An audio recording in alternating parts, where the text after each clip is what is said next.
इमरान खान के घर के बाहर जनाब इमरान खान का घर।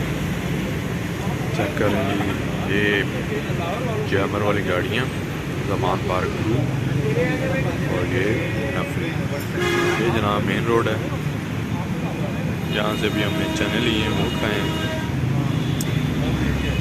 अभी तकरीबन 6:05 हो गए शाम के।